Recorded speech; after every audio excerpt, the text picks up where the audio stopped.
Moving on, one of the things I want you to do this week is go over the syllabus fairly thoroughly and make sure that you're familiar with the practices and stuff for the class.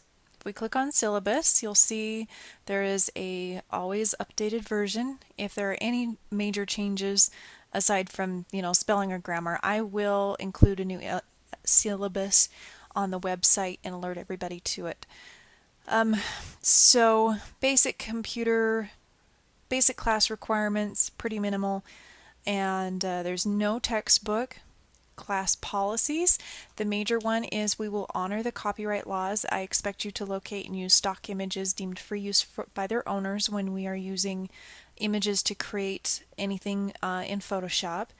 Just because an image is found on Google does not mean you may use it, but I will teach you how to find free use material and also how to source it. So, plagiarism obviously is kind of a big thing in the Photoshop world. I've been around a long time, I've seen lots and lots of stuff out there, and I will be familiar with your Photoshop levels. So if I see something that looks a little suspicious, I'm just warning you now, I will be checking it in on the website called TinEye, which is a reverse image search. So let me give you an example. So I'd submit your file to it. Let's use, here's one.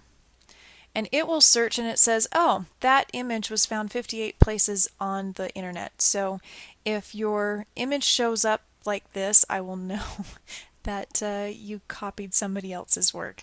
So I hope that won't ever be the case. If it is, I will have to go by Utah State's rules about plagiarism. Attendance, on-site students, there is attendance points every week, and I'm aware that there are life, things that come up and that occasionally you'll have to miss a class. I am not interested in juggling everybody's schedules, so I have provided extra credit opportunities that are easy little assignments that teach you something additional in Photoshop that you can do to make up if you miss a class. So, unless it's something really, really, really major, you don't need to email me saying, I won't be there tonight, because all of our note stuff will already be posted on the website. Assignments. I do my best to make the assignments real world applicable in some way, shape, or form. Many of them will be kind of shaped towards printing or outputting a product, either for print or for the web, just because that's where my emphasis comes from. The big thing is with assignments, if you turn it in on time, you will have the opportunity to revise it if you get a grade lower than what you would like.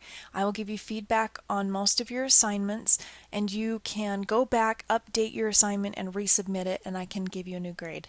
Because my focus is for you to learn about the stuff I'm trying to teach you and not necessarily trying to ding you for a grade. Grading. There's kind of a grade overview, going over attendance, which counts for on-site students. Off-site students, you will have reflections, which there's a tab in, there's a link to it on the distant students page. Essentially, reflections will happen 4 times this quarter or semester, and it will be a Skype conversation set up where we can just chat about how the class is going so far, how you've been doing so far, what I could change to help you better, and what the next little bit looks like.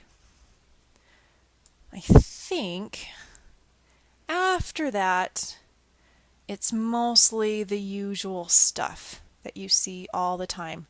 There is a course fee. It is $75. The fee supports the hardware and software for the ITLS Student Computer Lab. Contacting me, as I said before in the prep stuff, the best way to reach me is by email. Please put PS1, the assignment number, as a subject line. I get lots and lots of emails, and I don't want yours to get lost within them. And pretty much everything else is per standard, but I do want you to read through the bottom. There may be a little something included that isn't there normally. Hint, hint. So that is the syllabus. Please review it and make sure that you're familiar with how all that stuff goes.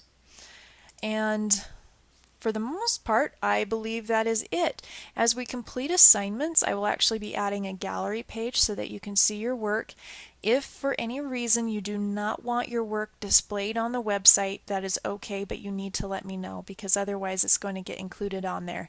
I won't be labeling work with students' names, so unless you actually include your name and information within the assignment, it will be nameless.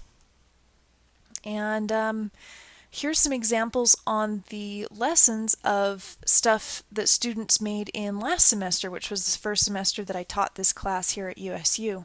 The top three are student work done within the course. The last one is actually one that one of my students sent me a week or two after the class was over, showing how she was utilizing her new Photoshop skills, which is actually a baby announcement, which is pretty clever. I asked her if I could use it on the site, and she said yes. So anyway, lots of fun stuff this course.